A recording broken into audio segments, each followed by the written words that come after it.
Christmas, and a special Merry Christmas to Corey May, my bestest bud. Corey, love you. Welcome to this week's Pach-Attack. Okay, we have another question this week from the website, from Daisy Ujin. I know you have said that Nintendo would likely sell through Wii U inventory that they have through the holiday season, but here in the Louisville, Kentucky area, I'm constantly seeing the system sitting on shelves in almost every retailer that sells games. It really does not look like it is even remotely hard to find one. The systems on the shelf equate to an overestimation of demand, or is Nintendo just trying to not repeat its inventory mistake in 2006? That question is actually pretty loaded. The truth is that Nintendo comes up with a manufacturing plan, and then they come up with a shipment plan. When they manufacture, they make a decision how many units they're going to make. They've said 5.5 million shipped through March. They really probably started manufacturing in earnest around mid-September. So you've got October, November, December, January, February, March. You got 6 months and a half. They're shipping 5.5 million units in 6.5 months. That means they're making about 900,000 a month. So that's the number, and that's how many they're going to ship someplace. The question about whether they're on the shelf in Louisville, Kentucky, they're shipping them to different markets, and they're guessing as to what demand in each market's going to be. I actually did not see any on the shelf pretty much through the month of November. We're starting to see them now around mid-December. They're starting to show up on shelves. So part of it is, did Sony underestimate or overestimate demand at 900,000 a month? My guess is they're shipping a few too many to some markets. I'm in the LA market, that's where I'm seeing it. You're in Louisville, Kentucky, that's where you're seeing it. I'm not sure if we're seeing them everywhere, so I'm actually interested in viewer feedback. If you're seeing them everywhere, post on the website and let us know.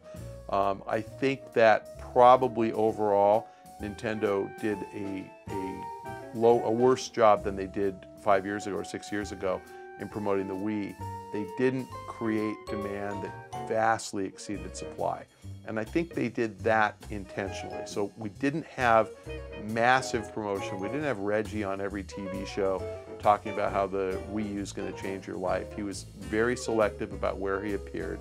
You didn't get a blitz of advertising, although I'm starting to see more now in December than I did in November. And frankly, I'd say most parents have no idea what a Wii U is, where most parents knew exactly what a Wii was 2 weeks before Christmas, 6 years ago. So again, Nintendo, I think, has managed expectations much better, meaning they put a lot less effort into marketing the device because I think they planned on it being sold out.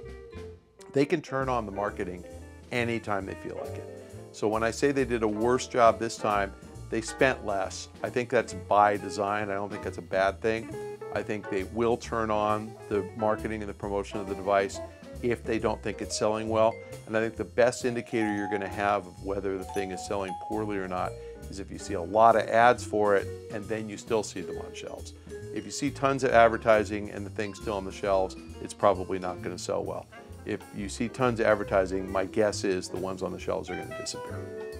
We have a question from Twitter from @SaulDojo, who's going to remind me of my Spike TV appearance with Daniel Kaiser immediately prior to the Video Game Awards show, which was Friday, December 10th, 9th, 7th, 8th?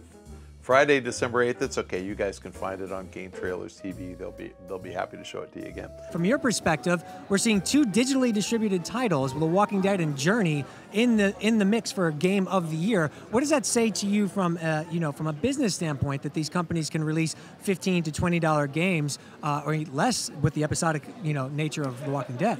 I actually think that this is just kind of a new age awards program trying to kind of throw some props to somebody who tried something bold. Those games don't have a prayer. They're not going to win. This is really? Yeah, this is The Walking Dead doesn't have a prayer? Not a chance. Sorry, wow. not going to happen. And I mean, my boy Gary Whitta worked on it. Yeah. Love the game, but not a prayer. Not enough people played it. Not a prayer because the industry's not ready to award something like that? Totally not. No, the industry still thinks low price point, low quality. Even though the game got great reviews, people loved it. They just think it's not a real game. It's like gaming light, and they're not going to give it. There's no way. If it does, I'll eat my hat. Fortunately, I have a guy on the crew, Jeremy, Hoff TV, who baked some little hats for me to eat, but I probably do have to eat a real hat, but I'm gonna eat this one. Anyway, at Saul Dojo on Twitter said, with The Walking Dead winning Game of the Year, yes, it won, yes, I have to eat my hat. What does this indicate for the industry? Considering my VGA comment, which was that, as I get hat crumbs on my shirt, I really did not think that a independent game, that a download game had a prayer of winning the VGAs. And I guess there's two ways to look at it. On the one hand, you could look at the jury that, the judges, the jury that decided Game of the Year, and say they're enlightened because they're actually willing to consider good content, whatever the source. On the other hand, you could say that they're being really hip and they're trying to be new age and vote for, some cool, new way to get a game. The truth is, The Walking Dead's a pretty freaking good game.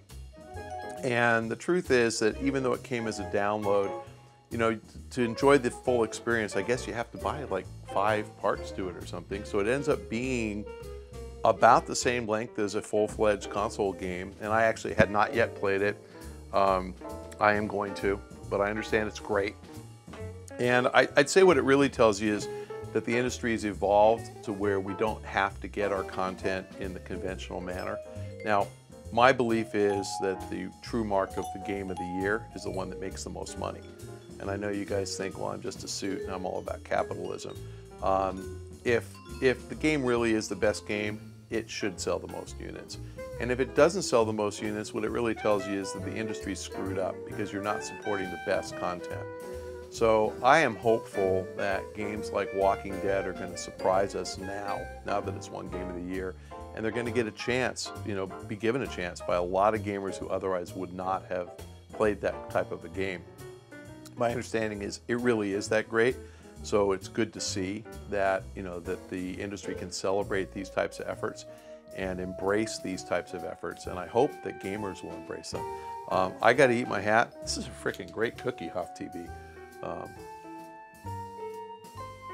It's got like, that's really good.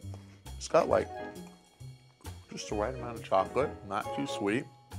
I could use a cup of coffee with it, which I'm probably gonna have soon. Thank you for buying me a hat. I think I still have to eat a real hat, but for the time being, I'm gonna eat these cookies.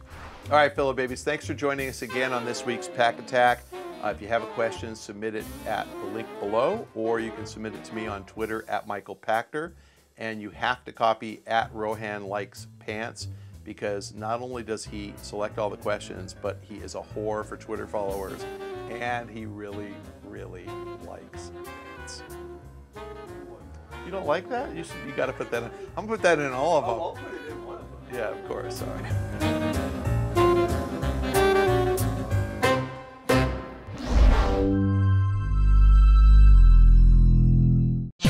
See this and other GT shows and game reviews on the GT Originals iOS app, available now on the App Store. And people can click those videos and it'll launch them back to the site. God, that's awesome. All right, fellow babies, thanks for joining us. You can check out more episodes on GameTrailers.com, or you can check out the videos on the right. That's my left, I know, but if you're looking at me, that's the right side of the screen. Click on those videos. You can check out some other Game Trailer shows. Thanks for joining us.